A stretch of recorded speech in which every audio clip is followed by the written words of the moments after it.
नारायण नारायण नारायण देव नारायण नारायण नारायण देव नारायण नारायण नारायण देव नारायण नारायण नारायण देव नारायण नारायण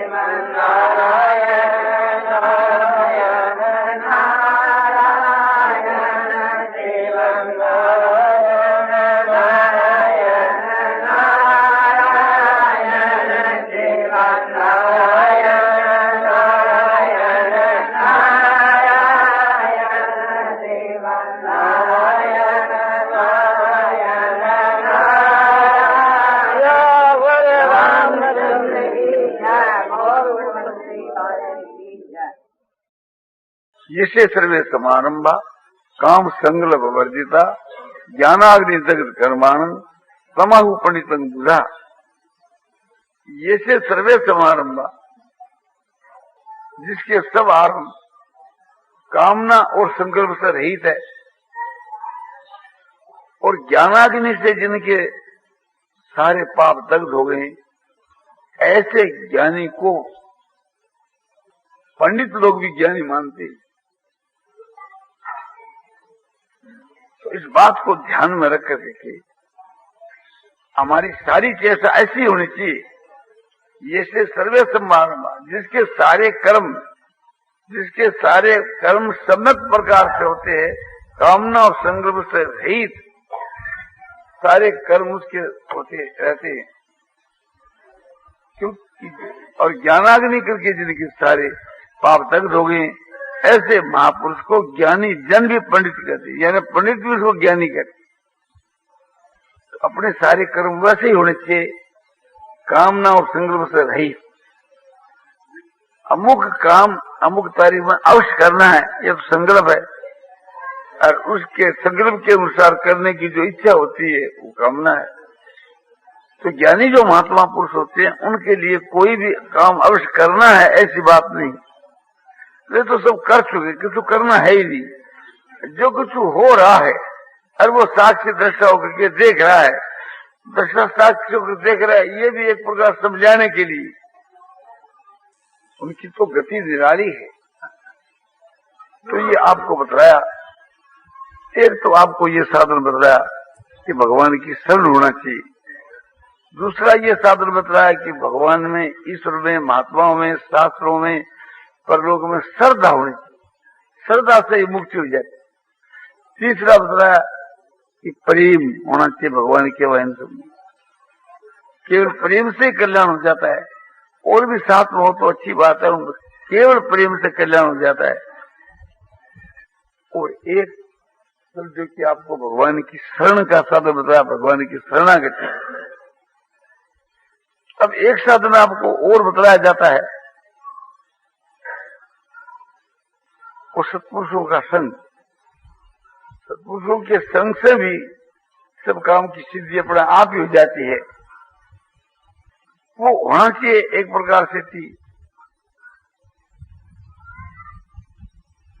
निष्काम भाव।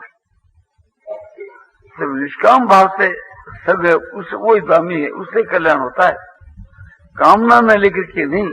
हम कामना में लेकर के संग करें कि भी बीमार आदमी है तो एक प्रकार से उससे दवाई ले लेना तो आराम हो जाएगा। ये जो श्रद्धा है, श्रद्धा के नाते तो इसको हम थोड़ा आदर करते हैं, किंतु जो उसके वहां सहकाम जो भाव है वो दर्जा बड़ा नीचा दर्जा। हम ये श्रद्धा करी किसी महात्मा की विस्केमा की हमारी बीमारी मिट देवे, और बीमारी मिट गई तो क्या, आज बैठ दी, 2 दिन के बाद दूसरी बीमारी हो जाएगी, फिर कोई तीसरी बीमारी हो जाएगी। शरीर तो ये बीमारी का घर है, जब तक जीता रहेगा बीमारी होती ही रहेगी। अपने को तो ऐसी बात मांगनी चाहिए कि जन्म मरण की बीमारी मिट जावे। मन की बीमारी मिट जाए और फिर बीमारी हो ही नहीं कभी, ये बात मांगी। शरीर के लिए क्या बीमारी मांगी? बीमारी के लिए आराम मांगे तो क्या उसके लिए? तो हम धोखे में। रुपयों को लेकर के हम संग करते हैं, आराम को लेकर के संग करते हैं, तो हमारी बुद्धि बहुत तुच्छ है। ये संसार के जितने जो पदार्थ है सब नाशवान है, क्षणभंगुर है, दुख रूप है। इन्हीं के लिए एक अपने तो उनसे उनका सत्संग करें तो बहुत ही छोटी बात है। तो अपना सत्संग निष्काम भाव से हो। जब निष्काम भाव से सत्संग हुए तो शीघ्र ही अपना कल्याण हो जाता है। ये जो है ये भी कल्याण की कामना है, निष्काम नहीं है। किंतु खैर कल्याण की कामना बनाई हो तो बोले क्या कल्याण की कामना भी बाधक होती? बोले जरूर विलंब करने वाली होती है, कामना मात्र। तो फिर कैसे? बोले अपना कर्तव्य समझ करके सत्पुरुषों के साथ के वहां संग करना प्रेम करने के समान दूसरी वस्तु है ही नहीं संसार में। इस दृष्टि से प्रेम करना चाहिए और मुक्ति के लिए नहीं। मुक्ति तो एक प्रकार से थी, समझो कि बिना इच्छा किए बलात्कार से जबरन हो जाती, उसको मुक्ति को तुम धक्का दे में ठुकरा दे में तुम वो लौट कर वापिस आती, तो उसकी इच्छा वो क्या करे? इसमें तो सत्संग का मूल्य घट जाता है।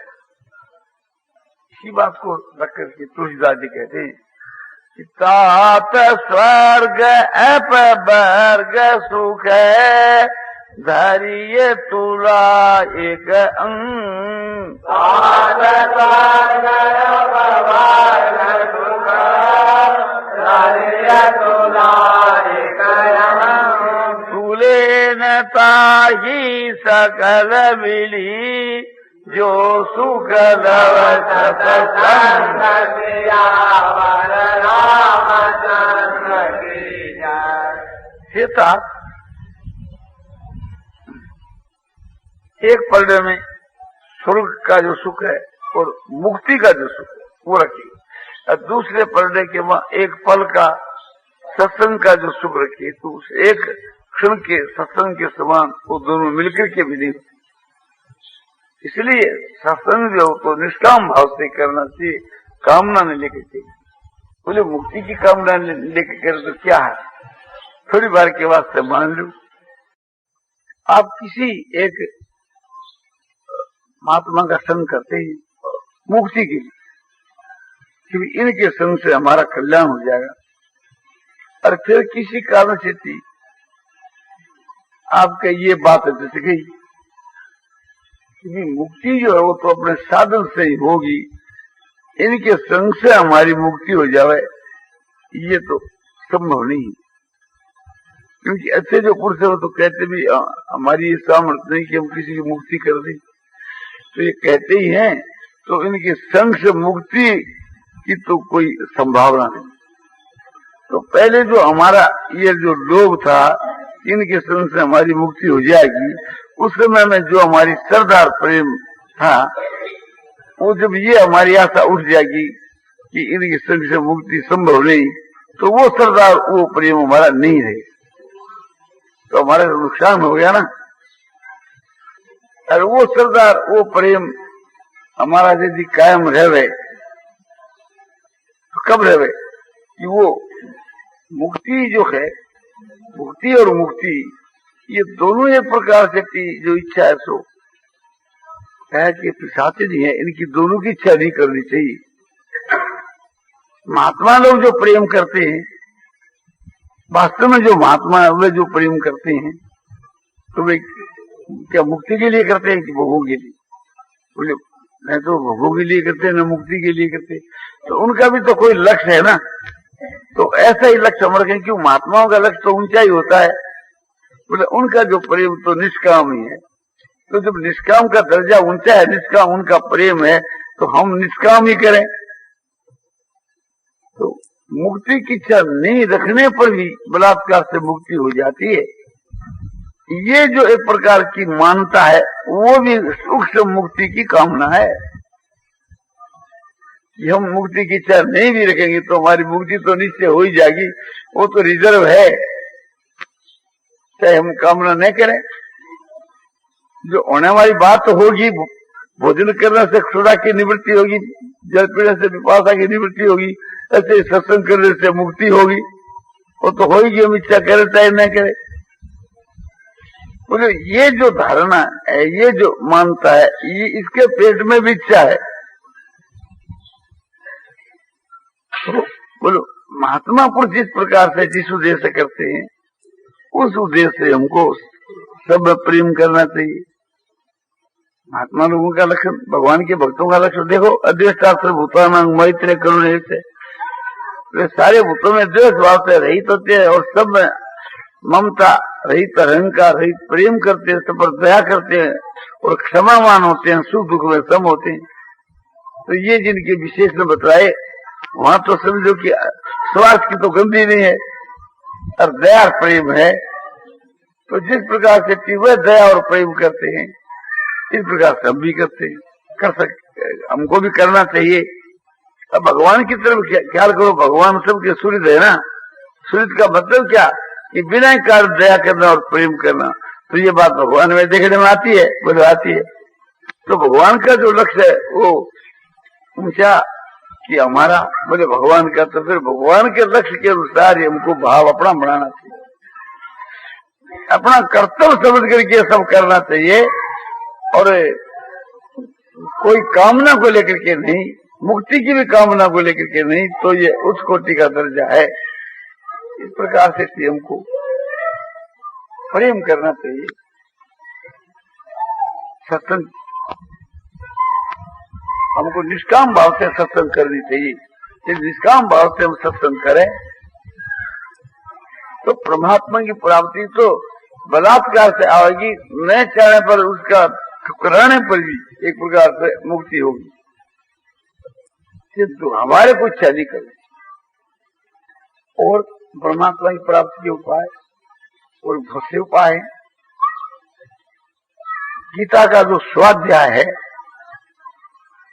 इससे भी आत्मा कल्याण हो जाता है। गीता के स्वाध्याय माने गीता के जो श्लोक है, उनके अर्थ और भाव को समझ करके के और उसको हम धारण कर अपने हृदय के बीच के में, तो भगवान कहते हैं कि उसके द्वारा मैं ज्ञान एक से पूजित होता हूं। और जितने प्रकार के यज्ञ उसमें सबसे बढ़कर ज्ञान यज्ञ।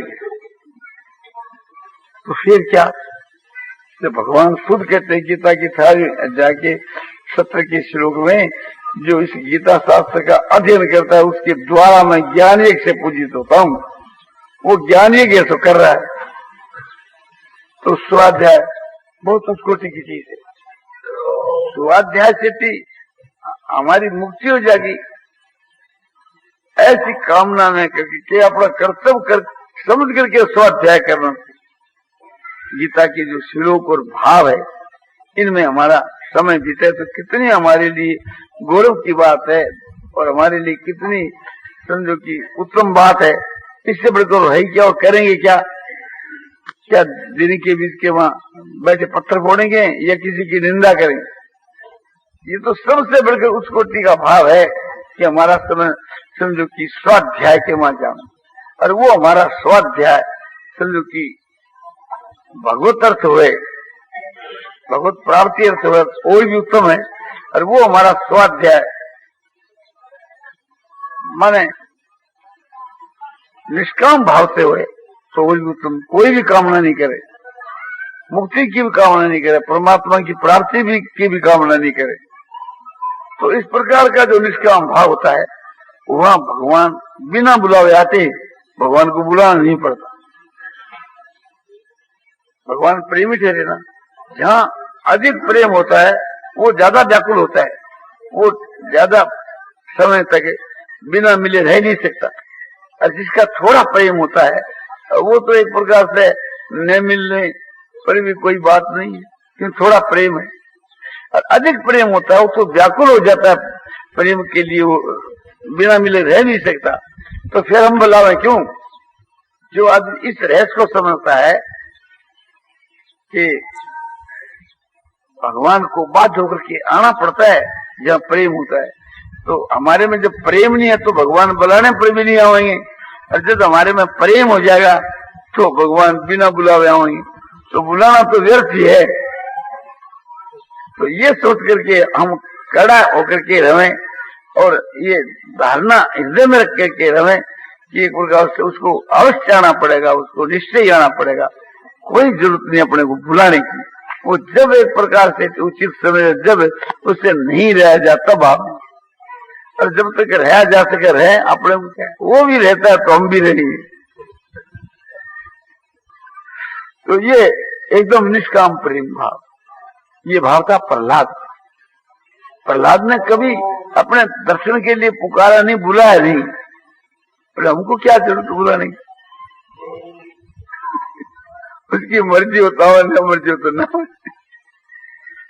उसकी इच्छा होता हो, अपनी तो इच्छा है नहीं। एक प्रकार से न बुलाने की इच्छा है न कोई निषेध, आवे तो निषेध भी नहीं है, न तो कोई अपनी तरफ से बुलाओ भी नहीं। ऐसा धारणा करके देखें तो प्रेमी को आना ही पड़ेगा। हम संसार में देखते हैं कि प्रेमी को बुलाना नहीं पड़ता। जहां बुलावा है वहां प्रेम कम है। तो इस प्रकार से ये आपको साधन बता रहा है। ऐसे ऐसे बहुत से साधन हैं। तो आपको 1 घंटा के बीच के वहां ये इतने साधन बता रहे। 4 बजे करीब हम आए थे, अब 5 बजे हम आए। तो फिर आपको जुड़ा लेनी चाहिए। आपको इतने साधन बतलाए। एक तो शरणागति का, और दूसरा सो श्रद्धा, तीसरा सो प्रेम, चौथा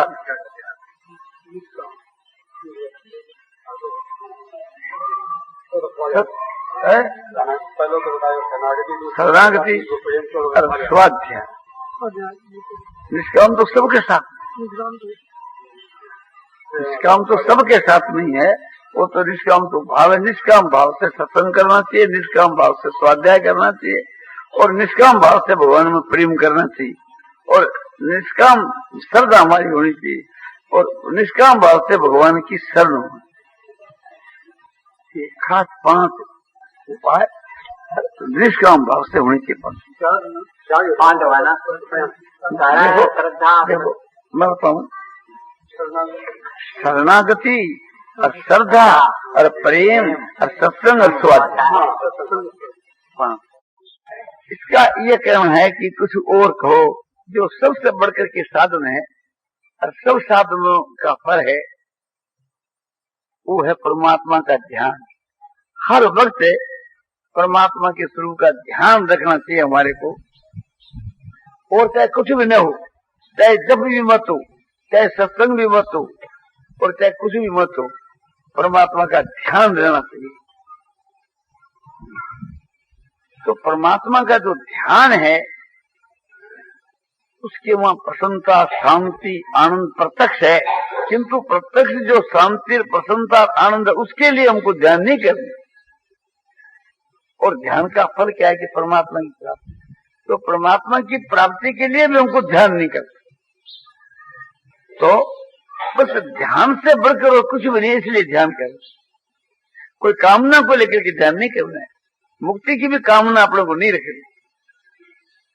तो बोले ठीक है, किंतु साथ के बीच के वहां नाम का जप रहे तो उसमें मदद ही मिलेगी ध्यान में।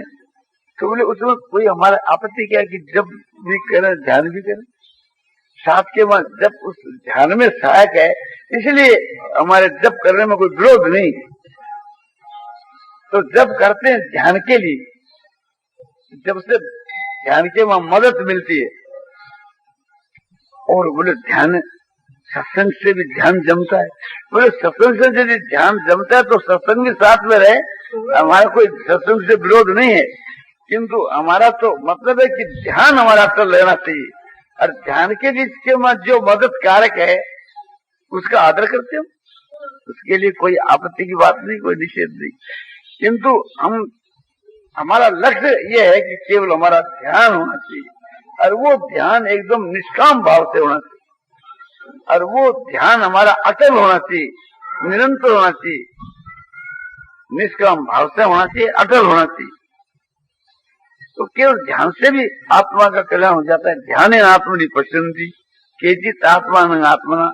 कितने आदमी ध्यान के द्वारा उस परमात्मा को अपनी आत्मा के अंदर बुद्धि से देखते हैं, अनुभव करते हैं। महर्षि पतंजलि कहते हैं ध्यान है तद्वृत्ते। तो सूक्ष्म जो वृत्तियां है पहले सोचिए वो ध्यान करके है, ध्यान करके त्याग। माने ध्यान के प्रभाव से सूक्ष्म वृत्तियां भी खत्म हो जाती है। तो ध्यान की सभी कोई महिमा गाते हैं, सभी शास्त्र। और गीता का तो विशेष लक्ष्य है। गीता का जोर तो भगवान के नाम के जप के ऊपर इतना नहीं कि जितना भगवान के स्वरूप के चिंतन के ऊपर है, समरण के ऊपर है। समरण की जो आगे की अवस्था है वो चिंतन है, और चिंतन की और अवस्था जब बढ़ जाती है तो वो चिंतन ही ध्यान बन जाता है।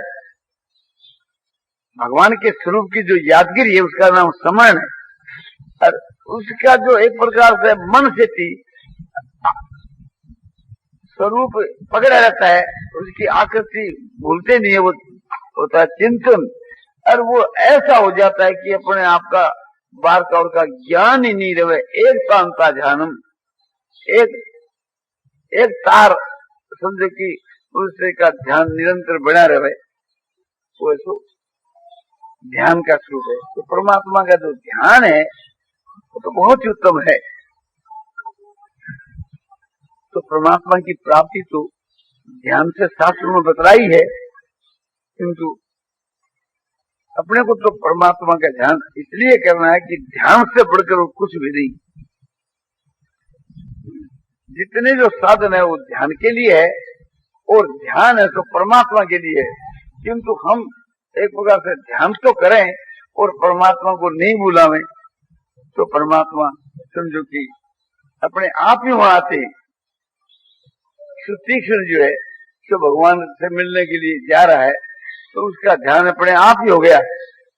और ऐसा ध्यान लग गया कि फिर भगवान आगे उसका ध्यान तोड़ाना चाहते तो भी नहीं टूटता है। तो भगवान कितने खुश हो गए उसके ध्यान को देख करके। उसके ध्यान को देख करके भगवान ऐसे मुग्ध हो गए। बोला यदि ध्यान न हो तो भगवान के केवल नाम का जप ही करना था। भगवान के नाम के जप से, भगवान के भजन से भी समझो कि परमात्मा की प्राप्ति हो जाती है। क्योंकि भगवान के नाम का जप करने से भगवान में प्रेम होता है, और भगवान के वहां प्रेम होने से समझो कि भगवान की प्राप्ति हो जाती है। इसलिए नाम के जप से भी परमात्मा की प्राप्ति हो जाती है। नाम के जप से सारे पापों का नाश हो जाता है। नाम के जप से परमात्मा के स्वरूप का ज्ञान हो जाता है। नाम के जप से भगवान उसके बस में हो जाते हैं। नाम के जप से उसकी आत्मा का उद्धार हो जाता है। तो सारी बात नाम के जप से हो जाती है। तो इसलिए समझो कि यदि ध्यान न लगे तो भगवान के नाम का निरंतर जप ही करना चाहिए।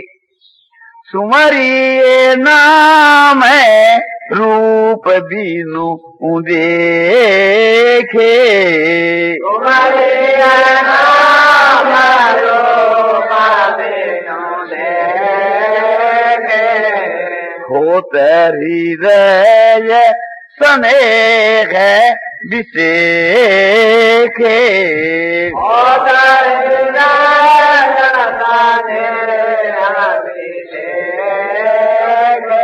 भगवान के नाम का सुमरण करना चाहिए। ध्यान के बिना तो भगवान के वहां विशेष प्रेम हो जाता है, और प्रेम होने से भगवान मिल जाते हैं। हरि व्यापक सर्वत्र समाना, हरि व्यापक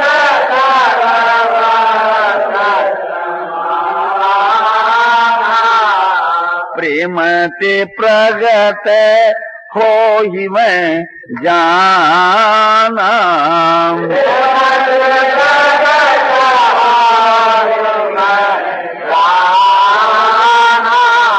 हरि शब्द में संभाव से विराजमान है और प्रेम से प्रकट होते हैं। शिव जी कहते हैं इस बात को मैं जानता हूँ नारायण नारायण नारायण श्रीमन नारायण नारायण श्रीमन नारायण नारायण नारायण नारायण सियावर रामचंद्र की जय। मोर मुक्त बंसी शरणागति, श्रद्धा, प्रेम, सत्संग, स्वाध्याय, ध्यान, नाम जप, इन सातों को निष्काम भाव से करने के विषय में उस श्री जयदयाल जी गोयनका द्वारा आज मिति आषाढ़ शुक्ला चतुर्दशी बार सोमवार को गीता भवन के हॉल में शाम को 5 बजे करीब दिया गया।